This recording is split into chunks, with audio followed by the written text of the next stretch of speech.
Hello, thanks for joining me, astrologer Patrick Arundell, for your astrological overview for week commencing the 1st of August. Saturn, the planet of structure, continues its passage through the sign of Sagittarius, which is very much to do with knowledge, facts and figures. It's true that Neptune, the planet that dissolves structures, is still in a right angle with Saturn and can be therefore a difficult influence. But Saturn is going to be very important this week in the angle it forges with the Sun.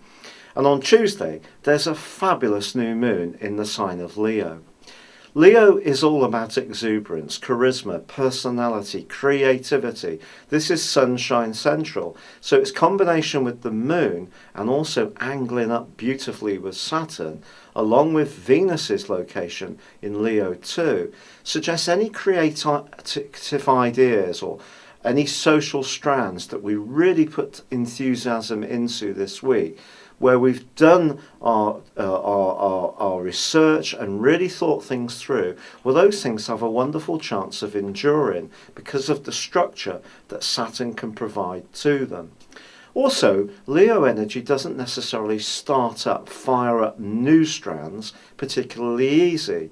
So if there is something that you're doing afresh or revitalising an old situation which has lost a little bit of energy, then I think this is a really significant influence.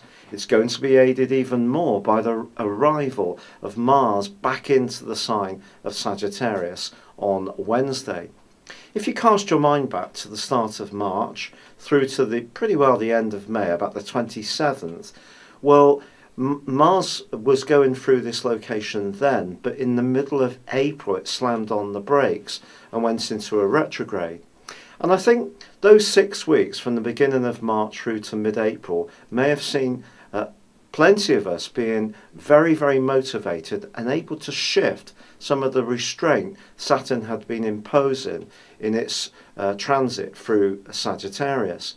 But because of the retrograde, and then of course it backtracked into Scorpio, it may have been a period of soul searching or rehashing certain plans.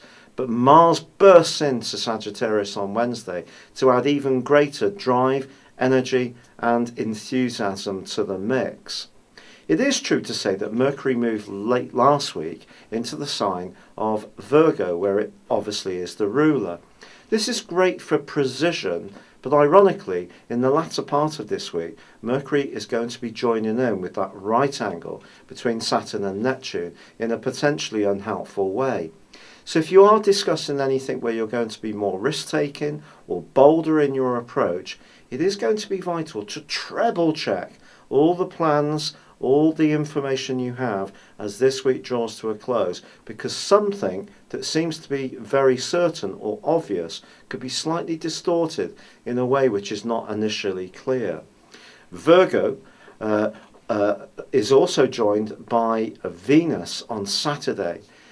This is not as exuberant and passionate and glamorous as its transit through Leo. It's much more about service. If you do live with someone, it's about perhaps rejigging the domestic scene so it's a fairer share of the division of the chores. Or in a professional situation, it's possible you could meet someone in a very straightforward, ordinary meeting or discussion and realise that there is the spark of attraction between you over the next few weeks. But I will tell you more about that next week. But for now, thank you for joining me. Good luck and goodbye.